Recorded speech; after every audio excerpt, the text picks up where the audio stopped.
Assalamualaikum warahmatullahi wabarakatuh. A'udzubillahi minasyaitonirrajim. Bismillahirrahmanirrahim.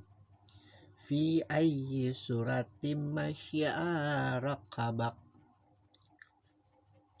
Dalam bentuk apa saja yang dikehendaki dia menyusun tubuhmu.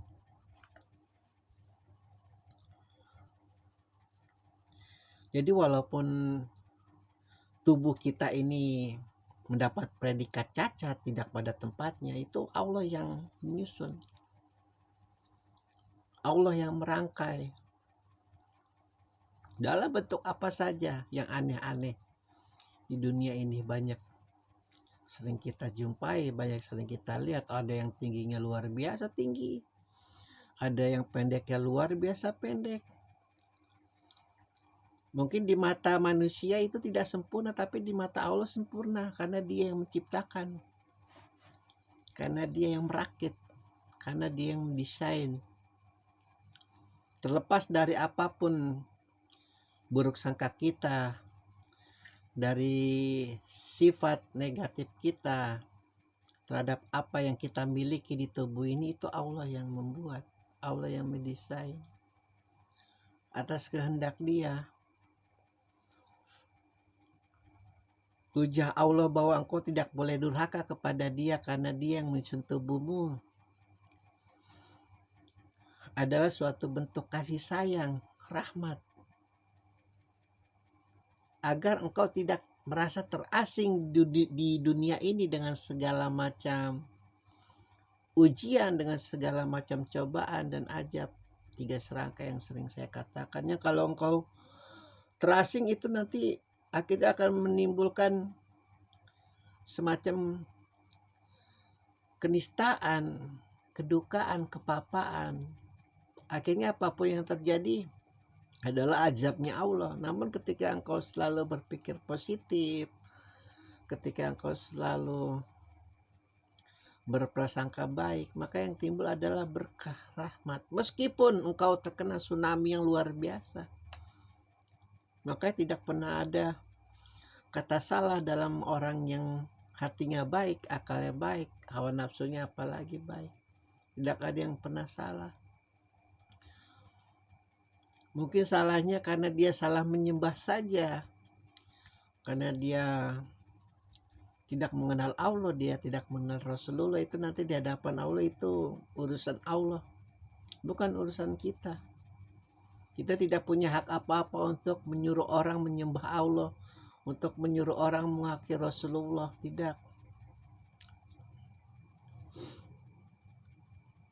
Karena sekali lagi, Tuhannya Muhammad bukan Tuhan yang diktator. Bahkan Muhammad dilarang untuk memaksakan agama Islam kepada mereka yang tidak mengakui kenabiannya.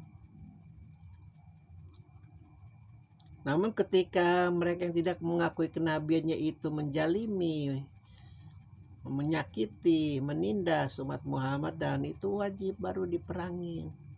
Kalau tidak, ya jangan, nggak boleh. Tidak ada pasal di dalam Al-Quran untuk memerangi kaum kafir yang bersahabat, yang menebarkan senyum kepada umat Islam, yang menebarkan kasih kepada umat Islam, yang menolong umat Islam. Karena kaum kafir di masa Rasulullah juga terbagi dua. Ada kaum kafir Nasrani model Raja Ethiopia yang membuka gerbangnya untuk pengungsi pengikut Rasulullah yang dijalimi kaum kafir Quraisy. Pun ada juga pembesar Nasrani kaum Najran yang membakar umat Muslim di sebuah parit yang sangat besar.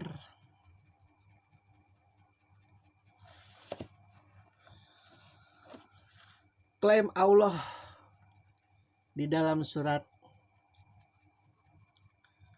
ini bahwasanya klaim yang ketika kita menciptakan sesuatu lalu ada orang yang mengakui itu adalah ciptaannya, mungkin kita akan merasa marah, akan merasa jengkel, akan merasa apa ya istilahnya, akan merasa terganggu hak ciptaan kita kok diakui oleh orang lain. Pun begitu Allah. Allah tidak suka. Manusia itu aku yang ciptakan.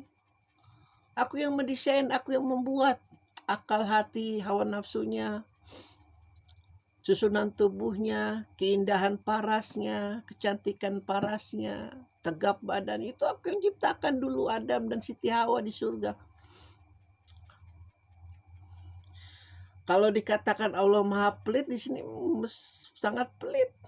Tidak mau itu ciptaan yang namanya manusia diakui oleh orang lain, apalagi dianggap oleh Tuhan-Tuhan selain Dia. Maka itu yang dikatakan Imam Ali, orang kafir bisa masuk surga tapi sulitnya luar biasa seperti keledai yang mau masuk lubang jarum.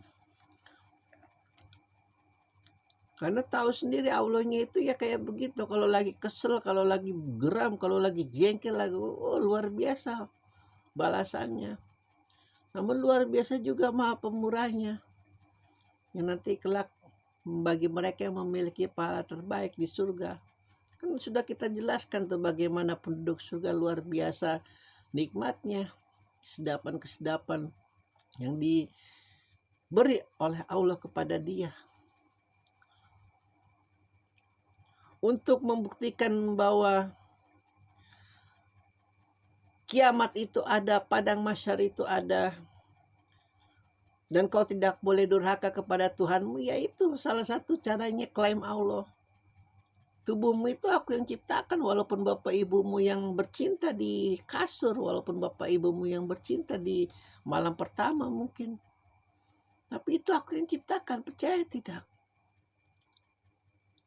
Seluruh manusia itu bukan Big Bang.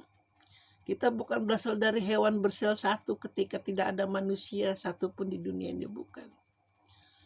Penyesatan iblis lanatullah bahwa kita ini bukan diciptakan oleh Allah itu sangat fatal akibatnya. Sangat-sangat fatal. Akibatnya jalan yang lurus itu jadi terbelok-belok. Luar biasa menikung, luar biasa menanjak, luar biasa belok kanan, belok kiri, nggak jelas. Jadi yang harusnya kita jalan lurus cuma 1 kilometer, jadi 1 juta kilometer coba.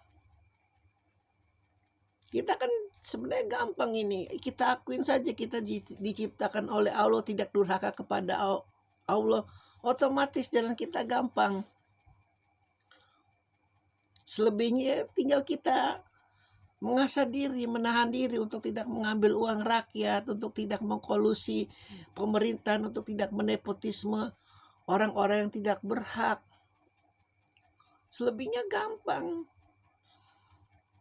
Agama itu diturunkan ya Rasulullah untuk mempermudah, jangan kau persulit. Nah sekarang umatnya aneh, masalah 1 jadi 1000, masalah 1000 jadi 1 juta, masalah 1 juta jadi 1 miliar. Dipersulit. Itu kelak luar biasa itu Allah geramnya kalau nggak sadar, kalau nggak segera bertobat, luar biasa geramnya. Enggak perlu jauh-jauh di hari penghisaban, di alam kubur sudah mendapat ajab. Bagaimana itu kita pelajari orang yang pendengki itu gelapnya luar biasa di dalam kuburan. Melihat matanya sendiri saja tidak bisa, coba melihat matanya. Ini mata kan padahal ada di dekat dia tuh.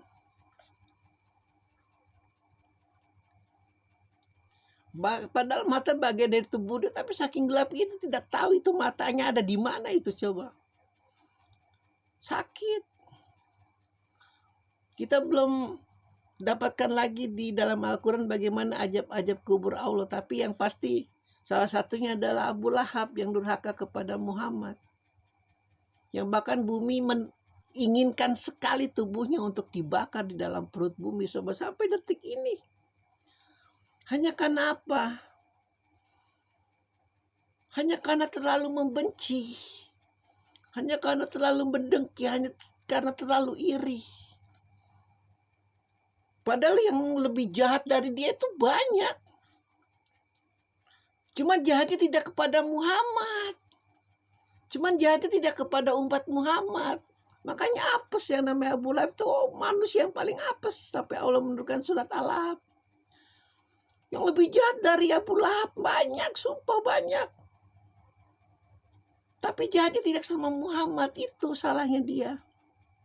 Makanya jangan sekali-sekali menjalimi umat Muhammad. Alhamdulillahirabbil alamin.